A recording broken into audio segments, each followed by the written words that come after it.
نحمده ونصلي على رسوله الكريم أما بعد. عن أبي هريرة رضي الله تعالى عنه قال قال النبي صلى الله عليه وسلم من لم يدع قول الزور والعمل به فليس لله حاجة في أن يدع طعامه أو شرابه أو كما قال عليه الصلاة والسلام.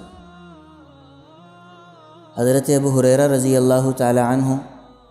آپ صلی اللہ علیہ وسلم سے نقل فرماتے ہیں کہ آپ نے فرمایا، اگر کوئی شخص دن بھر روزہ رکھنے کے بعد بھی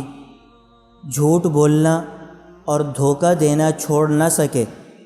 تو پھر اللہ رب العزت کو اس بات کی کوئی ضرورت نہیں ہے کہ یہ شخص کھانا پینا چھوڑ دے۔ آپ صلی اللہ علیہ وسلم نے جو روزے کا بنیادی مقصد اس امت کو سمجھایا، اور اللہ رب العزت نے خود قرآن مجید کے اندر جو روزے کا مقصد بتایا، وہ مقصد لعلکم تتقون تھا کہ انسان اور مسلمان اس روزے کے ذریعے پرہیزگار بن جائیں،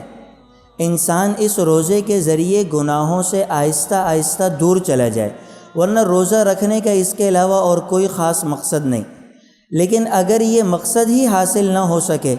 تو صبح سے لے کر شام تک بھوکے پیاسے رہنے کا کیا فائدہ؟ عجیب بات یہ ہے کہ اللہ رب العزت کے خوف کی وجہ سے وہ انسان جس کو شدید پیاس بھی لگی ہوئی ہو اور پانی موجود ہو ایک قطرہ پیتا نہیں،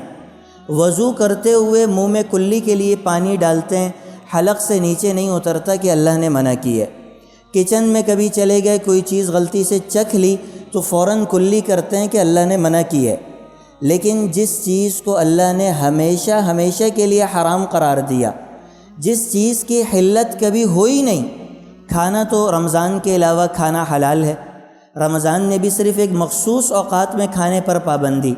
پینا رمضان کے روزے کے علاوہ پینے کی اجازت ہے، اپنی طبعی ضرورت پوری کرنا رمضان کے روزے کے علاوہ اس کی اجازت ہے۔ یہ چیزیں اصلاً حرام نہیں، حلال ہیں، لیکن اللہ نے منع کیا تھا، اس کی وجہ سے ہم اس کو ہاتھ نہیں لگاتے۔ اگر غلطی سے منہ میں چلی جائے تو فوراً تھوکتے ہیں، لیکن جس چیز کو اللہ رب العزت نے ہمیشہ کے لیے حرام قرار دیا،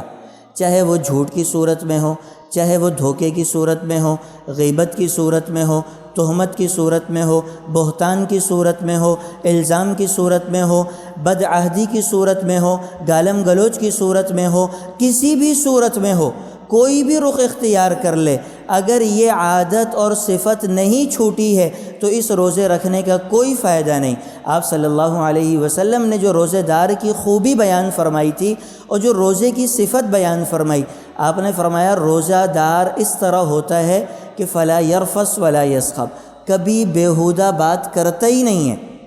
کبھی شور شرابہ کرتا ہی نہیں ہے، اور اگر کوئی اس سے بیہودہ بات کرے، اس سے لڑائی جھگڑے کی کوشش کرے، یہ جواب دے دیتا ہے کہ میں روزے سے ہوں، میں آپ سے اس قسم کی کوئی بات نہیں کر سکتا۔ لیکن اگر ان صفات کے ساتھ روزہ نہیں رکھا گیا تو اس روزے کا نتیجہ وہی آئے گا جو گزشتہ رمضان میں ہم رکھتے رہے اور اس کا نتیجہ سامنے آیا کہ 30 دن گزرنے کے بعد ہم شیطان سے پہلے خود آزاد ہو جاتے ہیں۔